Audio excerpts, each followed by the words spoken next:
Hello, good morning student. So in the last lecture we have studied the most safe speed on the banked road and a derivation for it. So that is Vs, most safe speed on the banked road, is equal to under root Rg tan theta, where theta is the angle of banking. But in practice, vehicle never goes with this most safe speed. Okay, so it may be less than this or maybe greater than this. Okay, so in this case, before deriving most safe speed, we have neglected the static friction, right? But when you are considering the speed of the vehicle other than this most safe speed, then here we have to consider static friction, because it only helps us to safely drive on the bank road with the other than this speed. How? Let us see. So we'll consider now first the speed which is less than most safe speed, that is the lower speed limit. So we have already know that which are the forces acting on the vehicle when it is on the banked road. So let us revise. See, if the vehicle is on the banked road, then its weight mg acting vertically downward, and the normal reaction is perpendicular to the road. And this normal reaction get resolved into two components. One is the vertical component n cos theta and a horizontal component n sin theta. Now n cos theta balances the weight mg, and the vertical force becomes vector sum 0, and a resultant only n sin theta acting towards the center, right? And this is known as centripetal force which is acting, right? But if the speed is less than the most safe speed, okay, when V1 is less than under root Rg tan theta, that V1 is our lower speed, okay. So therefore, how we can write again? mv1 square upon r is also less than n sin theta, right? So it means that n sin theta is greater than mv1 square upon r. That is, n sin theta is centripetal force, right? So centripetal force is greater than centrifugal force in this case. If the centripetal force is greater than centrifugal force, means the vehicle must slip towards the center. But it doesn't happen. Why? Because here the frictional force helps us, or the static friction acts. See, the static friction between the road and a tire, it will balance the excess of centripetal force. How? See, this static friction acts along the road, okay, and it get resolved into two components again, that is horizontal component fs cos theta and vertical component fs sin theta. Now when the speed is low, at that time it acts along the road but upward side, and this fs cos theta horizontal component is opposite to n sin theta, parallel but opposite to n sin theta. So the vector sum of these two will reduce the effect of centripetal force, as both are acting in opposite direction. Suppose the centripetal force n sin theta is 10 Newton and frictional force fs cos theta is 5 Newton. Then one is plus 10 and one is minus 5 because it is in opposite direction. Then vector will become 10 minus 5 means 5. So the resultant 10 centripetal force get reduced to 5 Newton. So in this way, this horizontal component balances the excess of centripetal force, and this both will balance centrifugal force, and so it can take a curve track. Understood? So that's why we can write the equation that the centrifugal force is balanced by these two forces, n sin theta and fs cos theta, means vector sum of these two. So centrifugal force is equal to n sin theta minus fs cos theta. This minus sign will be opposite to n sin theta. Okay, this is one thing we have. Now what about this mg, which is acting vertically downward? So the mg which is acting vertically downward get balances by the vertical components which are acting vertically upward. Which are those two? n cos theta and fs sin theta. Now these both are directing in the same direction. So vector sum of this is addition of these two. Okay, so they are parallel and in the same direction. So this mg is equal to, we can write n cos theta plus fs sin theta. So we'll get here the two equations. See, so which are these two equations?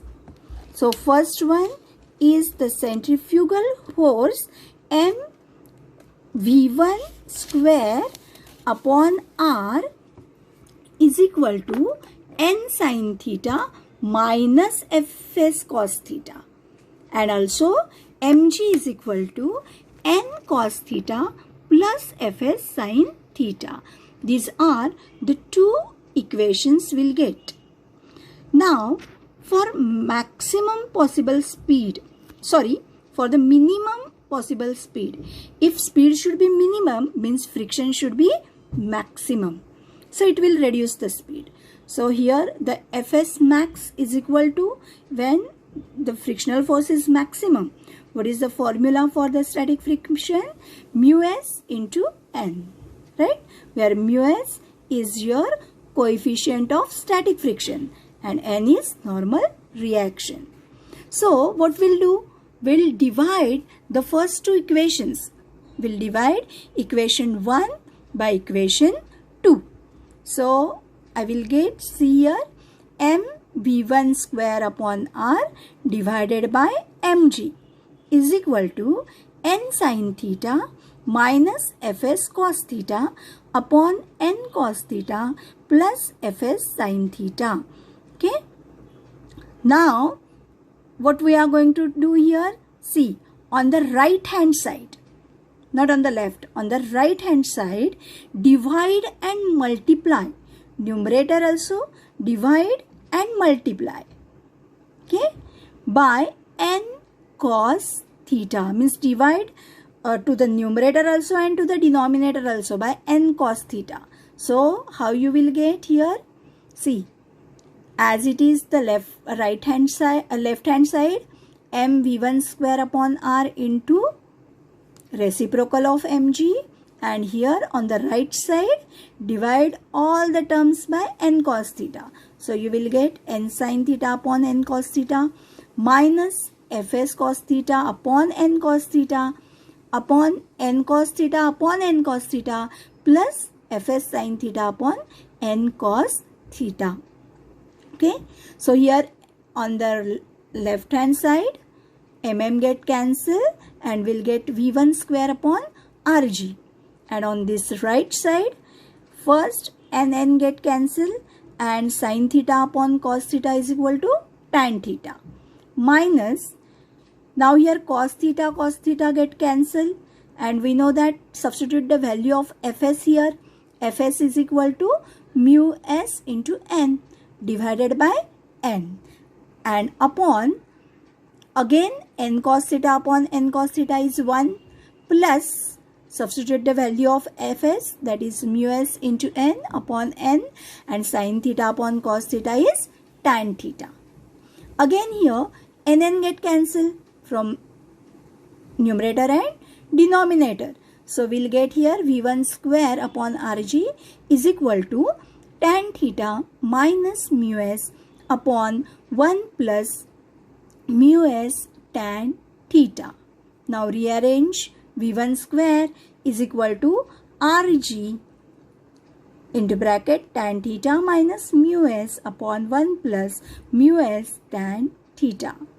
So taking square root on both the sides, we'll get V1 is equal to under root Rg into bracket tan theta minus mu s upon 1 plus mu s tan theta.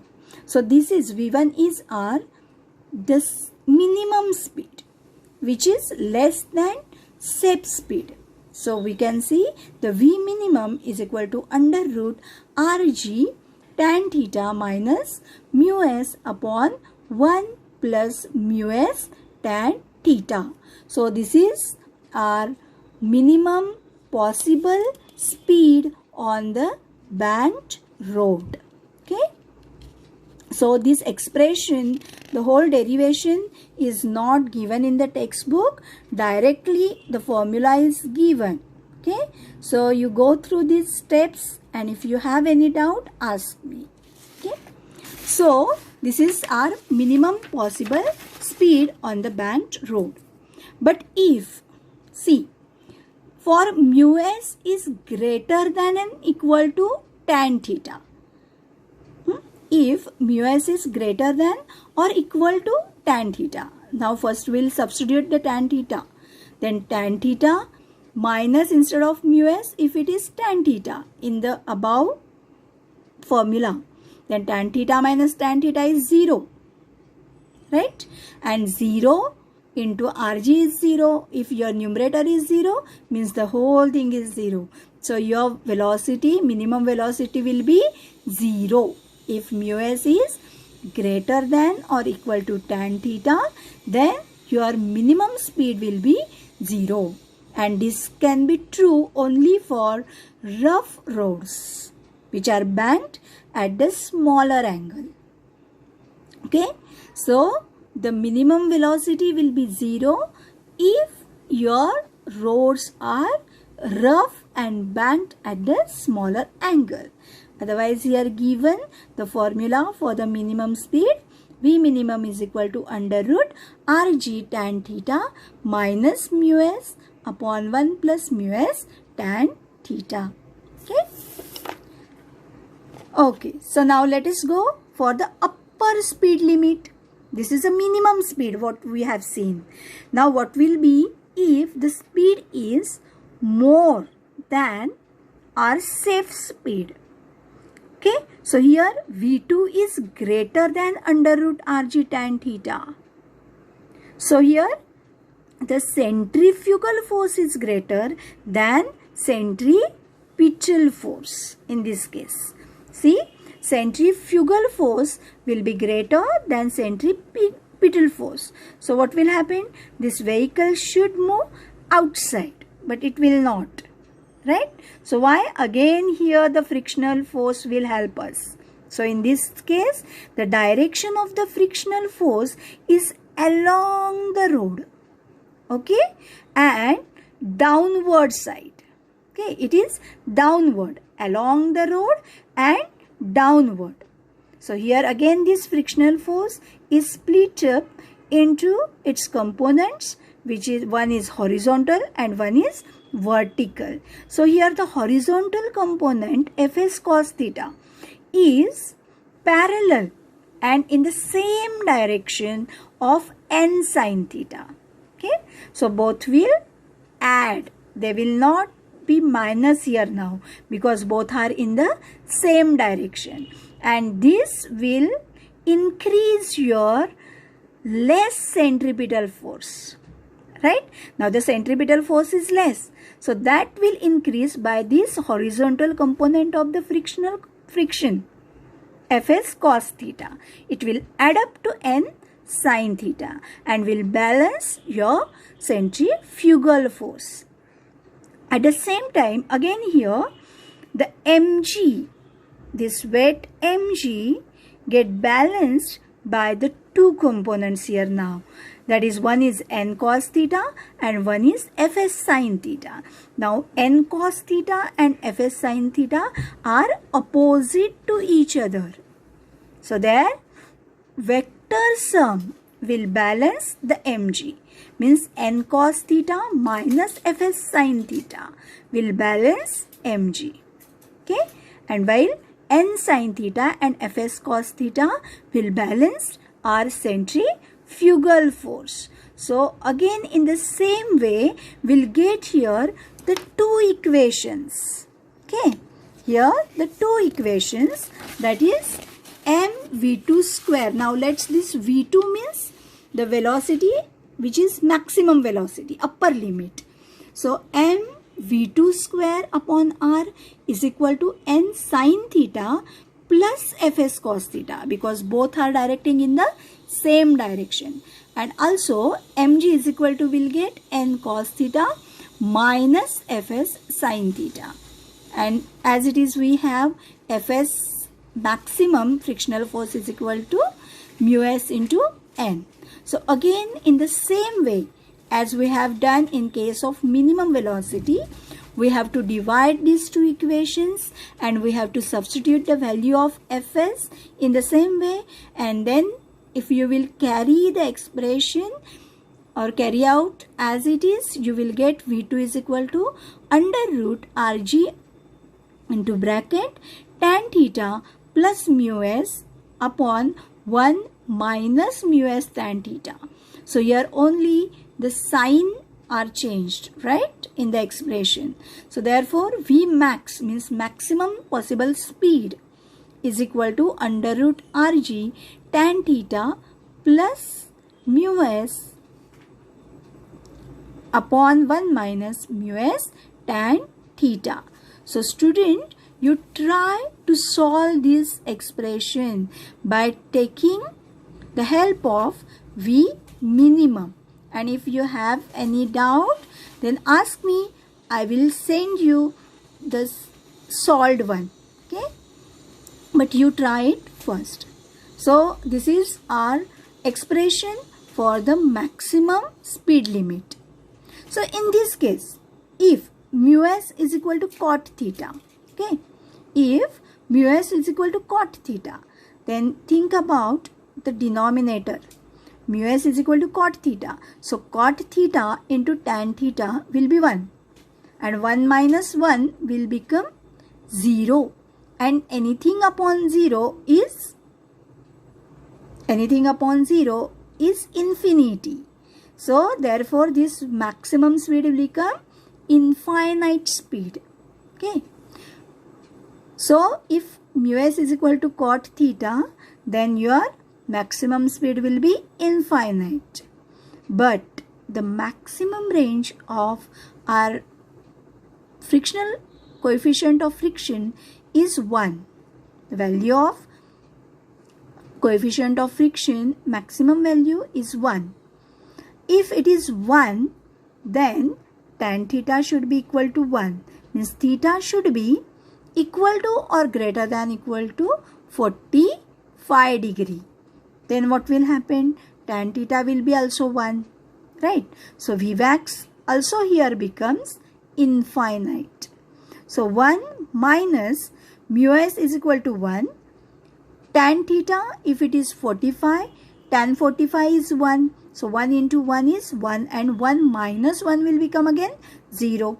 And anything upon 0 is again infinity. So for infinite maximum speed, your theta must be greater than or equal to 45 degree. So your road should be banked